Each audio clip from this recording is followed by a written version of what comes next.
യേശുക്രിസ്തുവിന്റെ പരസ്യ ശുശ്രൂഷ കാലത്ത് യേശു ധാരാളം അത്ഭുതങ്ങൾ ചെയ്തിട്ടുണ്ട്.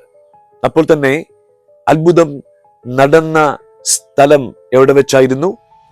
ഏത് വ്യക്തിയാണ് അത്ഭുതം സ്വീകരിച്ചത്?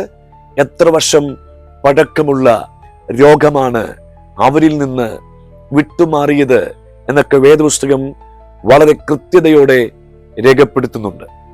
യേശുവിന്റെ പരസ്യ ശുശ്രൂഷക്കാലത്ത് 12 വർഷമായി രക്തസ്രവം പിടിച്ചൊരു സ്ത്രീ സൗഖ്യമാകുന്നുണ്ട്. 18 വർഷം കൂന് ബാധിച്ച ഒരു സ്ത്രീക്ക് യേശു സൗഖ്യം നൽകുന്നുണ്ട്. 38 വർഷമായി പക്ഷപാതം പിടിച്ചു കിടക്കുന്ന ഒരു മനുഷ്യനെ യേശു സൗഖ്യമാക്കുന്നുണ്ട്.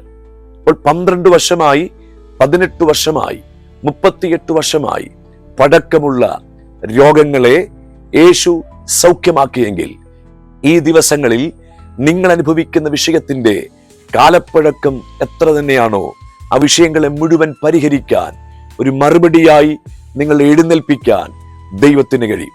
നിങ്ങൾ അനുഭവിക്കുന്ന രോഗത്തിന്, നിങ്ങൾ അനുഭവിക്കുന്ന ക്ലേശങ്ങൾക്ക്, നിങ്ങൾ അനുഭവിക്കുന്ന പ്രതിസന്ധികൾക്ക് എത്ര വർഷത്തിന്റെ കാലപ്പഴക്കമാണോ, ആ കാലപ്പഴക്കം എത്ര വർഷം തന്നെയാണെങ്കിലും യേശുവിന് ആ വിഷയങ്ങളെ പരിഹരിക്കാൻ കഴിയും. നമുക്ക് സമയം ഒരു വിഷയമാണ്, പക്ഷെ കർത്താവിന് സമയം ഒരു വിഷയമല്ല. എത്ര കാലപ്പഴക്കം ചെന്ന വിഷയത്തെയും പരിഹരിക്കാൻ യേശുവിന് കഴിയും. ഞാൻ ഈ സന്ദേശം പറഞ്ഞുകൊണ്ടിരിക്കുമ്പോൾ തന്നെ നിങ്ങളുടെ ജീവിതത്തിനകത്ത് ഈ ദിവസം സംഭവിച്ച പ്രതിസന്ധിക്ക് എത്ര വർഷത്തിന്റെ പഴക്കം ഉണ്ടെങ്കിലും അതിനെ പരിഹരിക്കാൻ നസ്രയന് കഴിയും.